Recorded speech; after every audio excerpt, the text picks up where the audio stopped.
ang mga di paniniwala ng mga pinuno.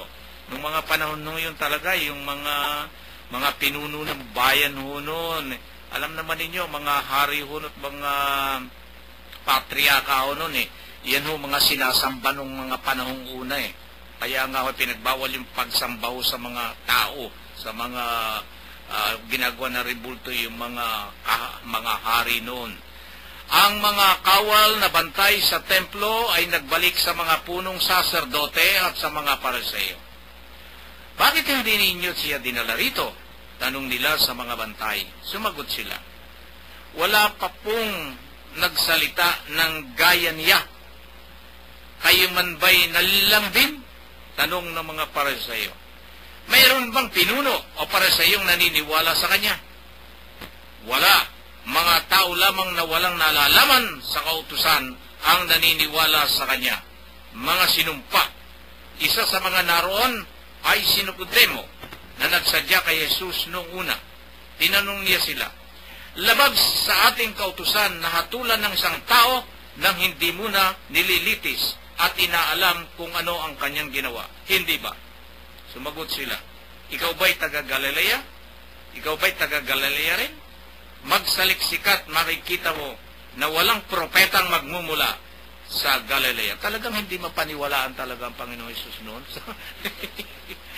Sa kabila ng mga himala at mga ginagawa, mga pagtuturo talagang napakarami pa rin noon ng talagang hindi talaga maniwala. Ikaw nga gumagawa ka na ng mabuti sa iyong kapwa talagang mga tao, kung magkaminsan baliwala ka pa rin sa mga tao. Ito pa kaya na nanggaling sa karpintero, nanggaling sa isang mahirap, na talagang hindi mapaniwala no may mga pinag-aralan no mga hari no. Kuya John, ano masasabi ninyo? Mga kapatnubay, ang di paniniwala ng mga pinuno ayon po sa banal na aklat. Hindi po dinala ng bantay kawal sa templo si Jesus sa mga punong saserdote at mga pariseo dahil wala po silang batayan para hulihin siya. Dahil wala po silang makitang nilalabag na kautusan si Jesus. At pati sila ay namangha sa mga salita ni Jesus. Ayun, nakita na ninyo, namangha sila talaga ba? Binibiro mo anak ng karpentero at kita naman nila kung paano ito lumaki. Nakakasama ng kanyang ni Santa Maria at ni San Jose ng pagpunta ron sa taon-taon doon sa templo, pagkatapos makikita nila ngayon na nangangaral. Sa ngayon, Kuya Ben, ano bang mga halimbawa natin tungkol dito? Alam mo, natutuwa talaga ako kay Kuya Joe Sangkap na yun Sabi ko, kahit hindi na yata ako magbahagi sangkap na ng isang buod na dapat na makita ng bawat nakikinig sa atin sa patnubay. Kuya Joe, tingnan po ninyo itong pangyayari, kasi ito ay may tatlong bagay tayo makita. Mayroong karanasan na nangyari. Akalain nyo yung mga pinadalang gwardya o yung manghuli kay Jesus, nang makarinig ng salita ng Diyos, para bang natigilan, at hindi siya pwedeng hulihin. Hindi siya hinuli. At ang kaniyang reason out dun sa mga nagtanong sa kanila, na naghihintay sa kanila, bakit hindi ninyo siya dinala rito? Ang tanong, sumagot sila, wala pa pong nagsalita ng gaya niya. Ang bigat, di po ba? Anong ibig sabihin?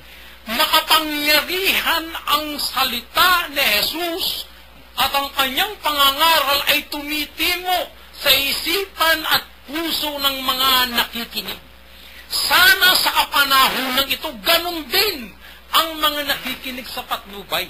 Habang tayo po ay nagpapaliwanag, nagsasabi rito ng kanyang mga salita, ay tumitiim sa kanilang isipan at kalooban at nagkakaroon sila ng transformation sa kanilang buhay.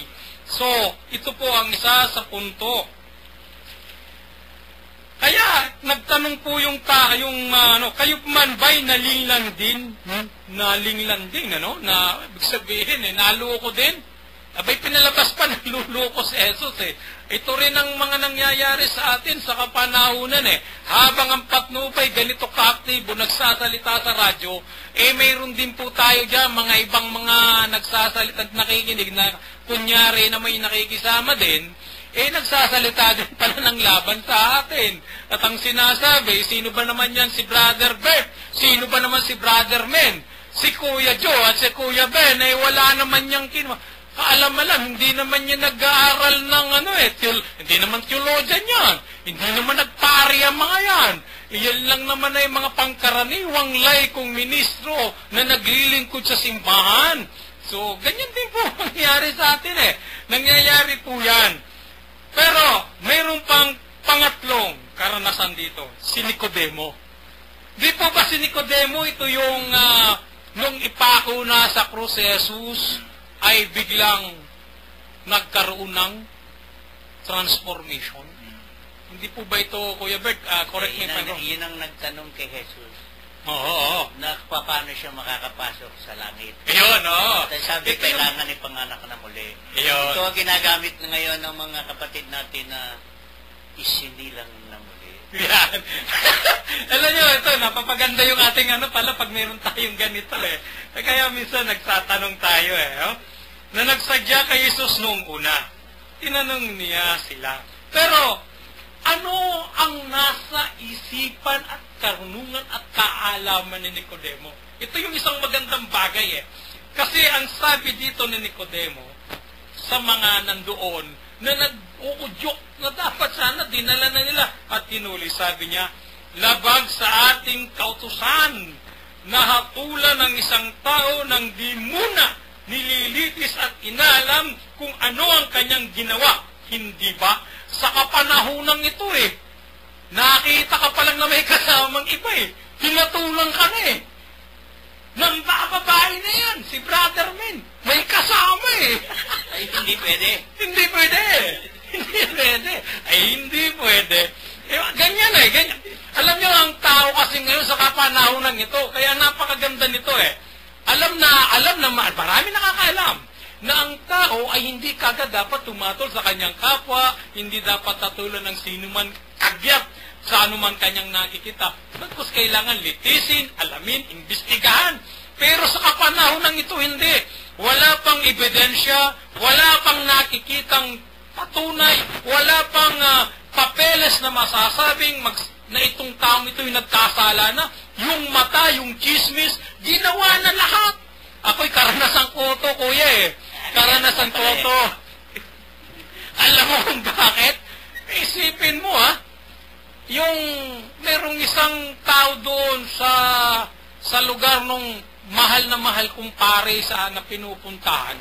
Abay, hindi naman niya alam yung pangyayari. Abay, ako pa nadidiin ngayon at sinasabi sa akin, nanginig pa raw yung pare dahil ako'y naningil. Ay, hindi naman ako pwedeng maniningil dahil hindi naman namin pera yun Hindi ko naman pera yun. Ang siste kasi ng pangyayari, pinuntahan ko yung pare para dalawin. Dinalaw ko yung pare, pagkatapos kong dalawin, yung pare nag-open ng mga problema, nangumusta, at sinabi sa akin, tulungan ko siya na maipaliwanag at maisaayos yung problema tungkol doon sa financial ng simbahan. Di sinabi ko, pinatawag yung isang babae at pakatapos ilang ulit nagbalik-balik, pinatatawag dahil gusto niyang makontak yung taong humawak ng pera. Wala po tayong binibigyan na pangalan, pasensya na, kasi malalaybil ako dito. Pakatapos po na maglapit, binigyan instruction yung babae na sabihin doon sa naghawak ng pera na mag-usap kami para maipaliwanag nga namin ng maayos. 2 ulit po yun. May mga pumupunta ngayon at ipinamamalita na pumunta raw ako doon at siningil ko yung pare ng hinig. Kaya sabi ko, ako'y kagad nahahatulan doon sa mga bagay dahil yung mga taong pinagbabalitaan ay mga taong simbahan din. Diyos ko po naman, Diyos por santo naman, sana po, bago kayo pumatol o bago kayo kumilos ng anumang mga bagay-bagay, katulad ni Nicodemo, alamin nyo muna yung katotohanan, alamin nyo muna kung anong nangyari, tingnan muna natin yung view, at bigyan natin ng pagkakataon magpaliwanag ang tao bago kumalat ang isang bagay na hindi naman totoo na magpapahamak ng ating kapwa.